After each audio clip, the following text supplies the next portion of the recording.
E pegando essa questão da doutrina Monroe aí que você falou, né, dos Estados Unidos verem aqui as Américas como o quintal dele, né?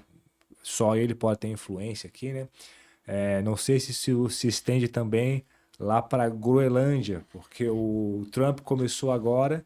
Acho que ele tocou nesse assunto poucas vezes ano passado, talvez até num tom meio de chacota. Ele falou primeiro em comprar o Canadá, né?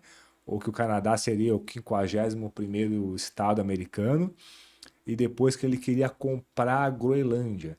E essas declarações do Trump causaram muito surpresa, porque a Groenlândia, depois o professor me corrija se eu estiver errado, né, mas faz parte da Dinamarca, né, que faz parte da OTAN. Então a Groenlândia seria um aliado dos Estados Unidos, né? Então se os Estados Unidos quisesse colocar bases, parece até que ele já tem alguma base lá na Groenlândia, né?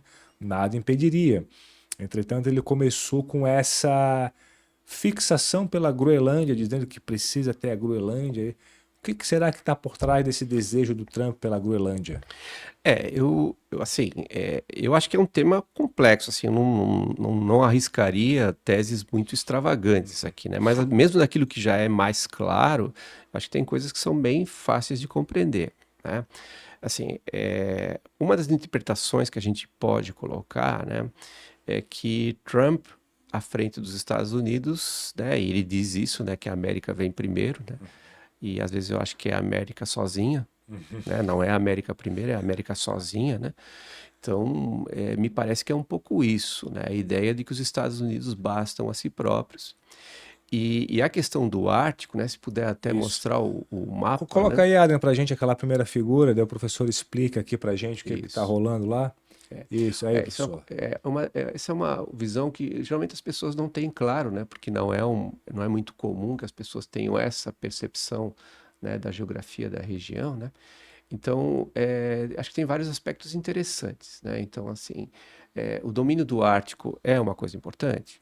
Acho que sim, né? Isso, ainda mais com essas situações recentes, né? Das mudanças de rotas, etc., que eu acho que é uma coisa que deve se Existem considerar. rotas comerciais que atravessam o Não, Ártico? não, em alguma parte, não, isso eu não vou arriscar isso, Tá. não vou arriscar. Talvez uma outra muito específica, É, porque eu imagino que durante parte do ano tá congelada ali, sim, né? sim, mas com a mudança climática, cada Sim, vez menos, entendi, entendi. Então né? pode ser que daqui a pouco É, seja viável, né? e assim, mas eu acho que tem outros elementos mais referentes. Olha só, né? Se a gente olha para o mapa, visivelmente é o fronte com a Rússia, Sim. né?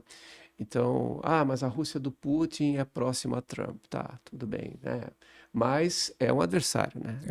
Nesse documento que eu citei anteriormente, né? A China é vista como a principal adversária, né? Mas outras potências também. Então, uma das alegações é isso, né? De que a segurança dos Estados Unidos está ameaçada, né, pela não ingerência. E aí tem um elemento que talvez não seja até muito conhecido, né? O Trump, quando assumiu agora o segundo mandato, ele, né, garantiu que os Estados Unidos poderiam construir até 2029, né, o que ele chama de Golden Dome, né, aquele domo de ouro, né? As pessoas devem lembrar, né, que Israel tem lá o domo de ferro, né, que é aquele conjunto de defesas antimíssil, né, que protege de certa maneira Israel bem, né? Afinal de contas, né, eles não enfrentam aí, né, adversários tão sofisticados, né?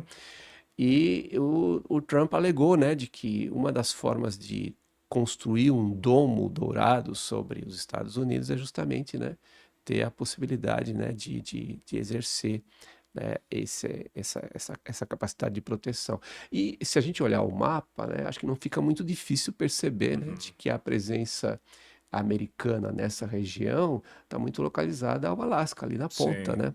Então, claro que dentro desse contexto, imaginando que, né, seria algo interessante. Os Estados Unidos já tiveram, tem bases na Groenlândia, né? Durante a Segunda Guerra Mundial, eles utilizaram isso amplamente.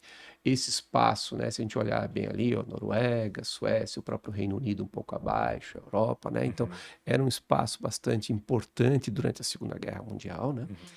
E nesse sentido me parece uma questão bastante clara, né? Ou seja, há uma estratégia nesse sentido. Agora, que isso seja de fato uma ameaça russo-chinesa, né?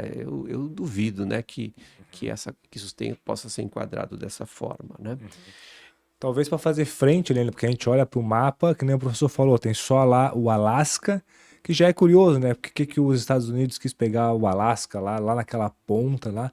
Aí o Canadá, que ele queria que fosse o 51º estado, e a Groenlândia. Se tudo fosse Estados Unidos, ia ficar um pau a pau Estados Unidos e Rússia ali, né? Não É, sei se isso faz algum sentido na cabeça dele, essa é a se... argumentação, né? Mas, de novo, a gente tem que sempre desconfiar das coisas, né? No Sim. caso do Alasca, ele foi comprado da Rússia, né, no século Ah, XIX, tá. né? Ok. É uma das diversas fases da ocupação, da grande construção, né? Porque se a gente pensa nos Estados Unidos como um país que nasce, né? Quando ainda eram colônias britânicas no leste dos Estados Unidos, 13 pequenas colônias, né? Então, a expansão dos Estados Unidos é um processo gigantesco que acontece no século XIX, e um dos fatos é justamente a compra do Alasca do Império Russo, né? Não me lembro bem a data agora, né? Então, na minha maneira de ver, é um erro dos russos, né? Uhum. Então, mas tudo bem, né?